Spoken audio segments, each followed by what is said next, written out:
Wenn ich heute nur mit einem blauen Auge davon komme, kann ich mich, glaube ich, glücklich schätzen.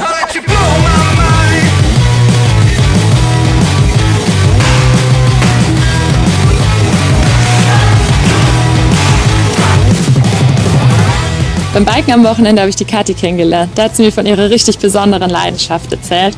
Und was sie mir da so erzählt hat, möchte ich euch heute nochmal zeigen im Interview. Da fahren wir jetzt hin. Falls ihr übrigens noch ein interessantes Hobby habt, meldet euch bei uns.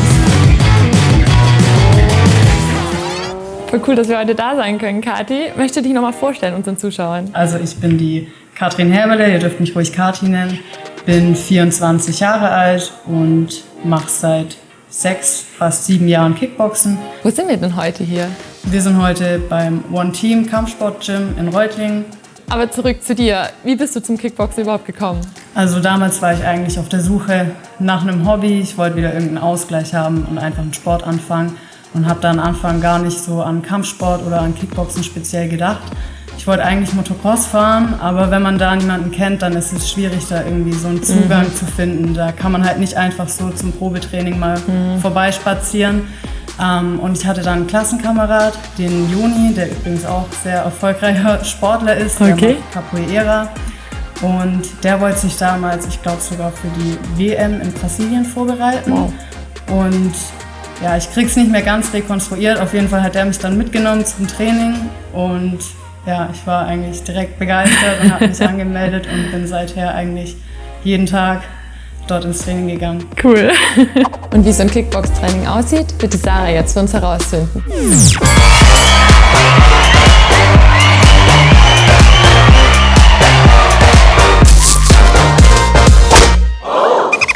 Also, dann würde ich sagen, wir zwei fangen an, uns einfach aufzuwärmen und hüpfen dazu erstmal ein bisschen weit. Das klingt schon so leicht.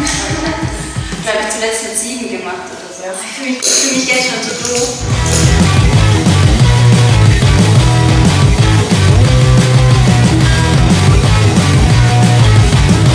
Vor dem eigentlichen Training ist es erstmal wichtig, sich gut aufzuwärmen.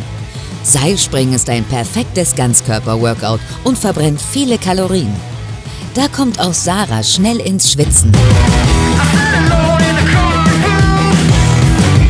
würde ich sagen, du machst mir einfach nach. Ich mache ein paar Übungen vor. Wir fangen an mit Skippies, also laufen praktisch auf die Stelle.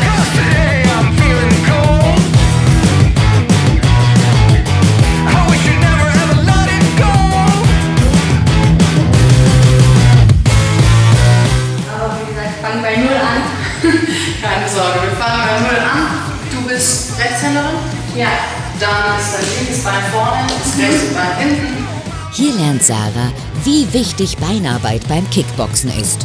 Sie lernt sich schneller in verschiedene Richtungen fortzubewegen und ihr Gewicht richtig zu verlagern. Links, rechts, genau.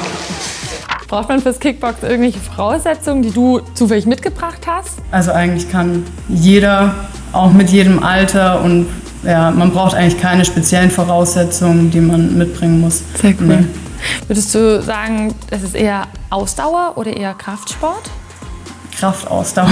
Mischung, ja. Wird viel gebraucht, also Ja. es ist alles dabei. Ja. Also die Distanz sind eigentlich 3 mal 3 Minuten.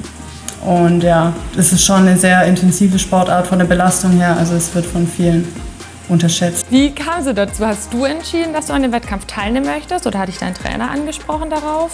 Wie läuft das? Wo ich angefangen habe, war eigentlich gar nicht das so leistungsmäßig zu machen, sondern ich habe schon als Kind viel Sport gemacht, aber habe dann irgendwann immer so die Motivation verloren und ich wollte eigentlich, einziges Ziel war nur dran zu bleiben, auch wenn ich dann mal keine Lust mehr habe, statt 5-mal halt noch einmal die Woche ins Training zu gehen.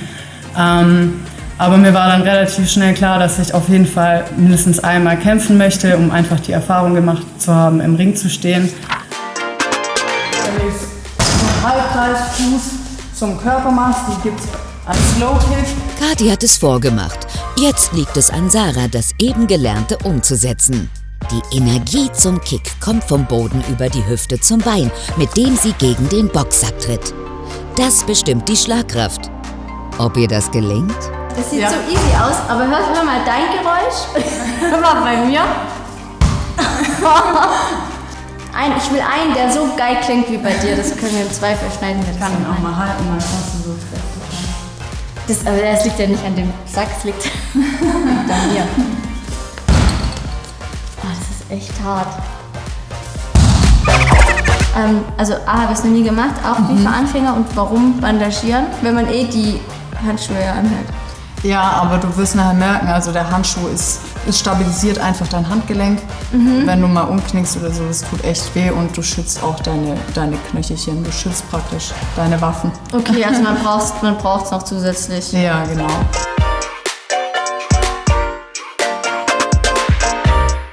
Also zumindest fühle ich mich jetzt gefährlich.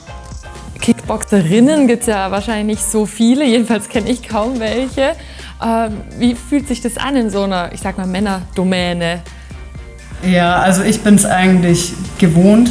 Gibt es da keine, ich sag mal, blöden Sprüche oder irgendwie so, ja, die kann es eh nicht, so. Ja. Kommt da irgendwie sowas? Nee, also sowas habe ich eigentlich wirklich im Gym, egal in welchem, ich trainiere auch oft außerhalb, noch nie erlebt oder selten.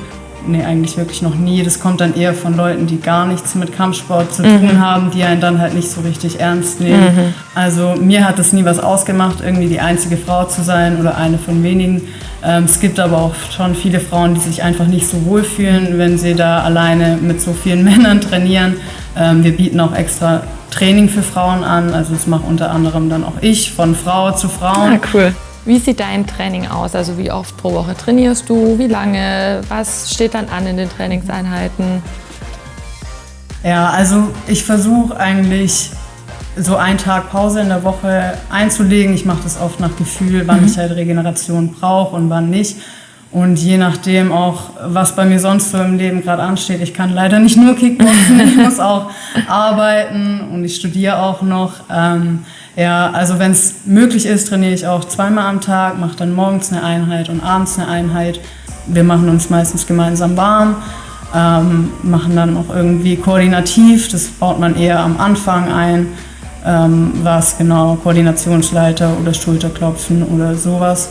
Und dann macht man eigentlich entweder Training an der Pratze, Techniktraining oder halt Sparring. Genau, manchmal auch einfach irgendein Zirkeltraining oder so. Und jetzt muss ich nur kurz reingrätschen, weil für dich sind das so ganz normale Wörter, aber für uns leid. Sparring und Pratsche und was ist das alles? Also Pratze sind praktisch so große Pads, die man sich gegenseitig hält, auf die man dann schlagen und kicken kann. Schon mal gesehen, ja. Genau. Und Sparring heißt zu zweit Sparring wahrscheinlich, ist dann oder? eigentlich, das kommt der Kampfsituation praktisch am nächsten. Also ja, der Unterschied ist eigentlich nur, dass man macht es miteinander und nicht unbedingt gegeneinander. Apropos Wettkampf, genau. Ich kenne mich da auch nicht so aus, aber man hat ja schon was von Gewichtsklassen gehört.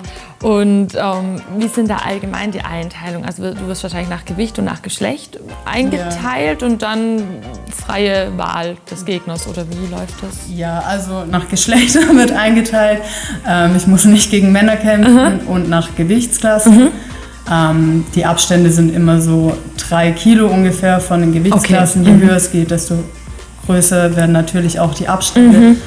Dann wird noch nach Erfahrung geguckt. Also im Amateurboxen wird es wirklich streng ab 7 Kämpfe oder bis 7 Siege, nicht Kämpfe, ist man C-Klasse. Bis 14 Siege ist man dann B-Klasse und ab 14 Siegen ist man dann A-Klasse.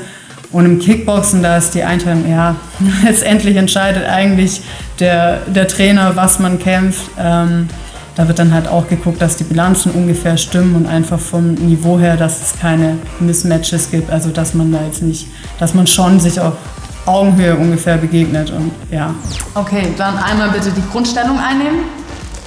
Sehr gut, die Hände sind oben und dann schlägst du jetzt einfach, du fängst mit der Führhand an, links hier drauf, rechts hier drauf, links auf rechts, Wechselschritt, genau, also links, rechts, Kopfhaken, genau, und Kick zum Körper. Links, rechts, Kopfhaken, Kick. Sehr gut, es wird links, rechts, Kopfhaken und Kick. Das sieht schon sehr gut aus, Sarah. Also wenn du in Grundstellung bist, dein linkes Bein ist vorne, Frontkick. Ellenbogen drin lassen beim Schlagen. Frontkick, gerade, Kopf und Körper. Und wann darf man zum ersten Mal zu einem Kampf antreten? Das entscheidet man eigentlich selber. Also manche brauchen wirklich ein Jahr oder so. Ich habe, glaube ich, direkt nach ein paar Monaten mein erstes Kämpfle gemacht. Ja, also man braucht halt einen Pass.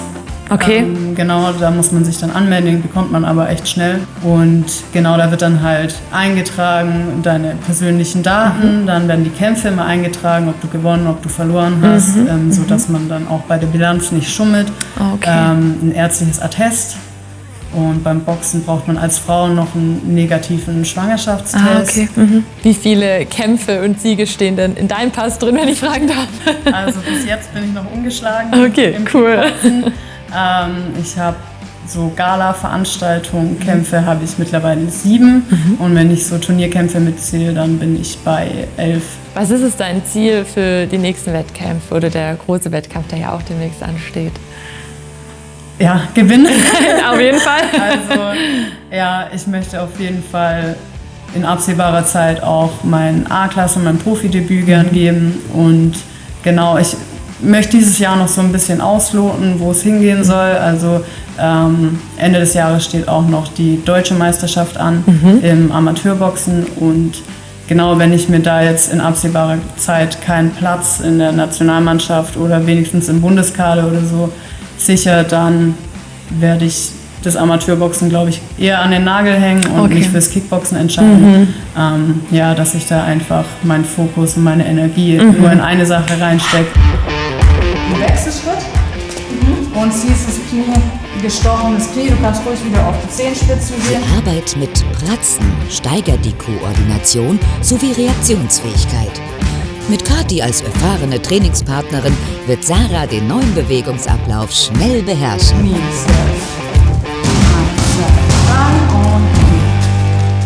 Also danke für das geile Training. Sehr gerne, ich hoffe, dir hat es auch ein bisschen Spaß gemacht. Es hat richtig Spaß gemacht. Du bist auch eine gute Trainerin. Vielen Dank. Ich fand's mega.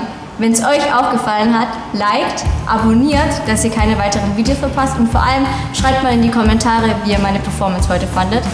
Und dann war's das von heute für uns. Eure Sarah vom Team Zeitmensch-Doku. Sie sind ein außergewöhnlicher Mensch oder Sie kennen außergewöhnliche Menschen? Dann schreiben Sie uns an zeitmenschdoku@gmx.de. Und wenn Ihnen unsere Dokumentation gefallen hat, dann freuen wir uns über einen Daumen hoch. Und vergessen Sie nicht, diesen Kanal zu abonnieren.